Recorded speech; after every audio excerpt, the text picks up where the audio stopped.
দুইটি গুনাহ এমন আছে যে দুইটি গুনাহ আল্লাহ তাআলা কখনো মাফ করবেন না।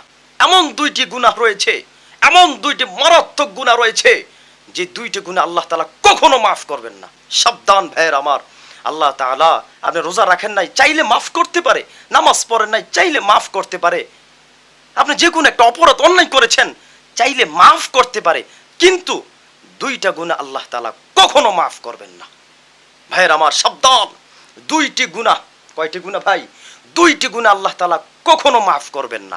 ভাইয়ের আমার, এক নম্বর গুনাহ হলো শিরিকের গুনাহ। এক নম্বর হলো শিরিকের গুনাহ। যারা আল্লাহর সঙ্গে শিরিক করবে, শরিকদার, অংশীদারত্ব করবে, যারা আল্লাহর সঙ্গে শিরিক করবে, তাদেরকে আল্লাহ কখনো মাফ করবেন না। সাবধান ভাইয়ের আমার, আল্লাহ সব গুনাহ মাফ করলে করতে পারে, কিন্তু শিরিকের গুনাহ মাফ করবেন না।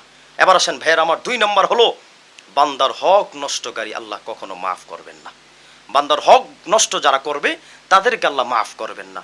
দুনিয়ার সব গুনাহ, অন্যায়, অপরাধ সব কিছু আল্লাহ মাফ করলে করতে পারে, কিন্তু আল্লাহ তাআলা দুইটা গুনাহ কখনো মাফ করবেন না। এক নম্বর হলো শিরিকের গুনাহ, দুই নম্বর হলো বান্দার হক নষ্ট করলে আল্লাহ ওই গুনাহ মাফ করবেন না। আল্লাহ আমাদের সবাইকে এই দুইটা গুনাহ থেকে হেফাজতে থাকবার তৌফিক দান করেন। আমিন।